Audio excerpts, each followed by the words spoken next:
Assalamualaikum warahmatullahi wabarakatuh. Berjumpa lagi dengan saya Bu Ristiana Nisa dari MTSNU Ibtidaul Falah. Kali ini kita bertemu dalam mata pelajaran KN1 kelas 8. Kita memasuki bab ketiga, yaitu tentang sumber-sumber hukum Islam Aswaja NU. Yang pertama adalah landasan hukum Islam Aswaja NU. Jadi kita orang Islam yang berhaluan Ahlussunnah wal Jamaah, khususnya Nahdlatul Ulama, itu memiliki 4 landasan sumber hukum Islam. Yang pertama adalah Al-Quran, yang kedua itu hadis atau as-sunnah, yang ketiga ijma, dan yang keempat adalah qiyas. Sekarang kita bahas yang pertama dulu. Al-Quran, pengertian secara bahasa dan istilah. Secara bahasa, kata Al-Quran merupakan kata benda dari kata kerja qara'a yaqra'u, qara'ta Qur'anan, yang berarti membaca atau bacaan. Sedangkan menurut istilah, Al-Quran ialah kalam Allah yang diturunkan kepada Nabi Muhammad melalui malaikat Jibril, yang tertulis dalam mushaf dan sampai kepada kita dengan jalan mutawatir. Membacanya merupakan ibadah yang diawali dengan surat Al-Fatihah dan diakhiri dengan surat An-Nas. Selanjutnya yaitu kedudukan Al-Quran sebagai sumber hukum. Al-Quran sebagai kitab Allah menempati kedudukan sebagai sumber hukum Islam pertama dari seluruh ajaran Islam. Jadi sumber hukum kita yang pertama dan utama itu adalah Al-Quran. Apa saja isi dari Al-Quran itu? Pokok-pokok hukum yang terkandung dalam Al-Quran itu ada banyak sekali. Yang pertama adalah akidah. Akidah itu yang berkaitan dengan keyakinan. Contohnya tentang keesaan Allah, sifat-sifatnya Allah, itu adalah tentang akidah. Yang kedua tentang akhlak. Akhlak berarti berkaitan dengan pembinaan akhlak mulia dan menjauhi akhlak yang tercela. Yang ketiga, Al-Quran juga membahas tentang ibadah. Di antaranya ada sholat, zakat, haji, dan ibadah-ibadah lainnya. Yang keempat adalah muamalah. Muamalah itu tata cara berhubungan kepada sesama manusia. Tata cara berhubungan kepada sesama manusia itu disebut dengan muamalah. Itu juga terkandung dalam Al-Quran. Dan yang terakhir adalah qasas atau kisah umat terdahulu.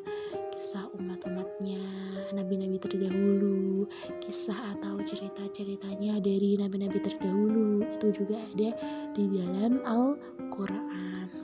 Yang kedua, sumber hukum Islam yang kedua adalah hadis atau as-sunnah.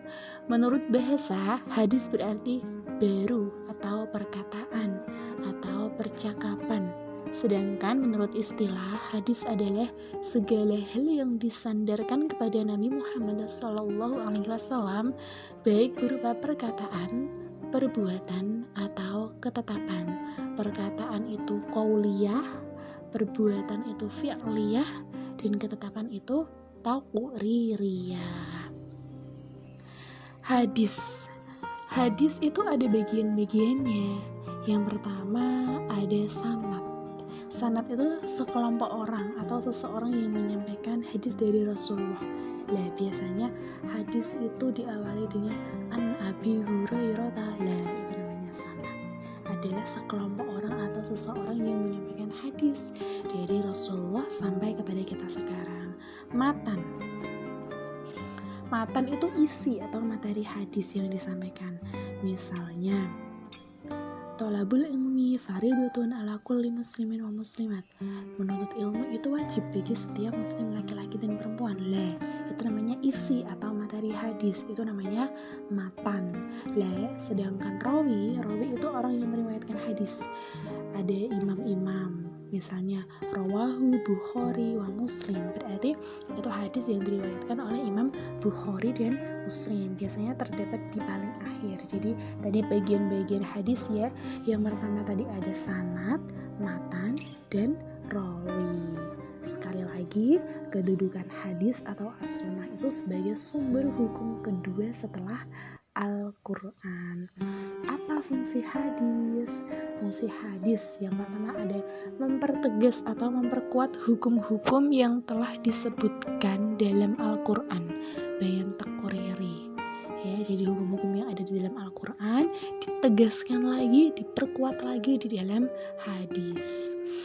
Bisa juga hadis itu sebagai bayan tafsir, menjelaskan, menafsirkan, merinci ayat-ayat Al-Quran yang masih umum. Banyak sekali di dalam Al-Quran ayat-ayat yang masih umum.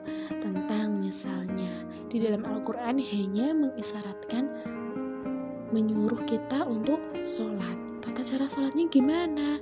Untuk tata cara sholat itu dibahas di dalam hadis. Di dalam Al-Quran tidak membahas tentang tata cara sholat, hanya disampaikan bahwa setiap orang muslim itu wajib untuk sholat. Tapi tata cara sholatnya bagaimana? Nah, itu ada di dalam hadis, yang dimulai dengan takbiratul ihram, diakhiri dengan salam. Itu adalah hadisnya.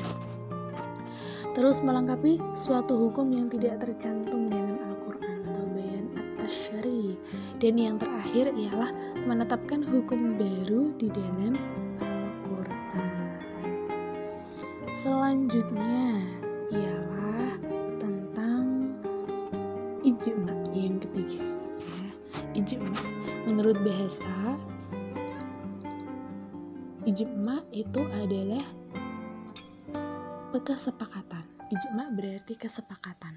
Sedangkan menurut istilah, ijma ialah kesepakatan para ulama.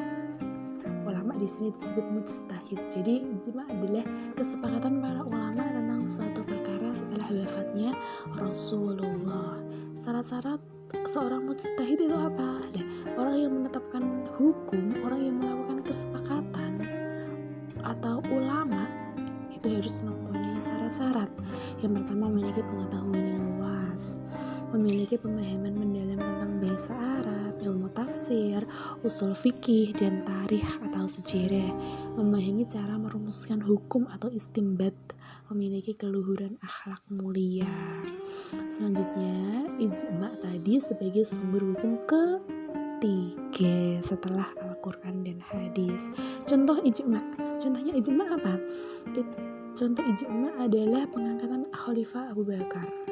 Pengangkatan Abu Bakar sebagai khalifah itu adalah ijma, kesepakatannya para ulama. Dan pembukuan hadis. Hadis dulu pada masa Nabi Muhammad itu masih berserakan. Dibukukan itu melalui ijma, kesepakatannya para ulama. Selanjutnya, hukum Islam yang keempat atau yang terakhir adalah qiyas.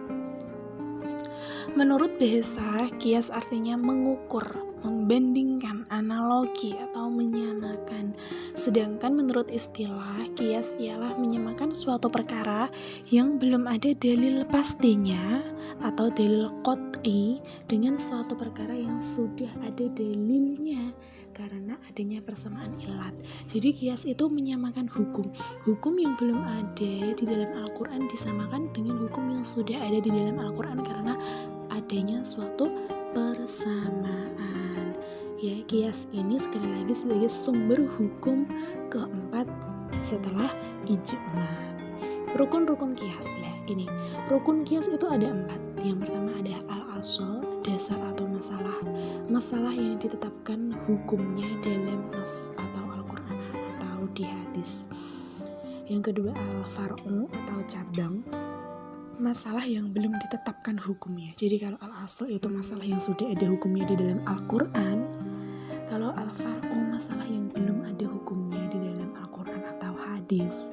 Hukum asal adalah hukum yang sudah terdapat di dalam Al-Quran, hukum yang terdapat dalam masalah yang sudah ada ketetapannya dalam nas, ya. Dan yang terakhir itu ada ilat itu suatu sifat pada asal yang mempunyai dasar hukumnya. Ilat itu persamaannya, ya. Selanjutnya kita langsung ke contoh qiyas saja biar paham tentang tadi rukun qiyas. Contoh qiyas itu adalah narkotika salah satunya. Narkotika itu suatu barang yang belum ada hukumnya di dalam Al-Quran. Di Al-Quran tidak ada ayat yang menyebutkan tentang bagaimana hukumnya narkotika, apakah boleh atau tidak, apakah haram atau halal, tidak ada. ya. Tapi di sini para ulama, narkotika hukumnya haram. Meskipun tidak ada nasnya dalam Al-Quran maupun hadis, tetapi penetapan hukum haramnya narkotika dikiaskan dengan khamr yang hukumnya haram. Ya, jadi di sini narkotika itu dikiaskan, disamakan, dibandingkan, dianalogikan dengan khamr ya. Sekarang langsung ke tadi penerapan contoh rukun kiasnya. Rukun kias dari penetapan hukum diharamkannya narkotika.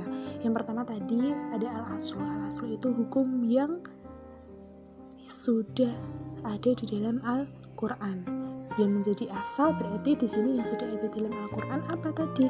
Khamr, sudah ada nyata di dalam Al-Quran. Kalau khamr itu memang haram, tidak boleh. Jadi al-aslunya itu khamr. Al-far'unya yang belum ada di dalam Al-Quran apa tadi? Narkotika. Berarti yang menjadi cabang adalah narkotika. Sedangkan hukum asli dari al-aslu, dari khamr itu apa? Haram. Ya, jadi yang menjadi hukum asli di sini adalah haram. Sedangkan ilat itu sifatnya, persamaannya sama-sama memabukkan ya. Jadi di sini kesimpulannya narkotika dikiaskan, disamakan dengan khamr, sama-sama haram karena sama-sama memabukkan. Oke. Itulah beberapa landasan hukum Islam yang kita pakai khususnya Aswaja NU dalam menetapkan suatu perkara. Yang pertama tadi ada Al-Quran, hadis, ijma, dan qiyas. Sekian materi ke-NU-an pada bab 3 tentang sumber-sumber hukum Islam Aswaja NU. Selanjutnya, seperti biasa, tugasnya ialah mencatat materi yang ada dalam video pembelajaran ini di buku tulis ke-NU-an kalian masing-masing ya. Selamat mengerjakan. Sampai berjumpa di pertemuan selanjutnya. Wassalamualaikum warahmatullahi wabarakatuh.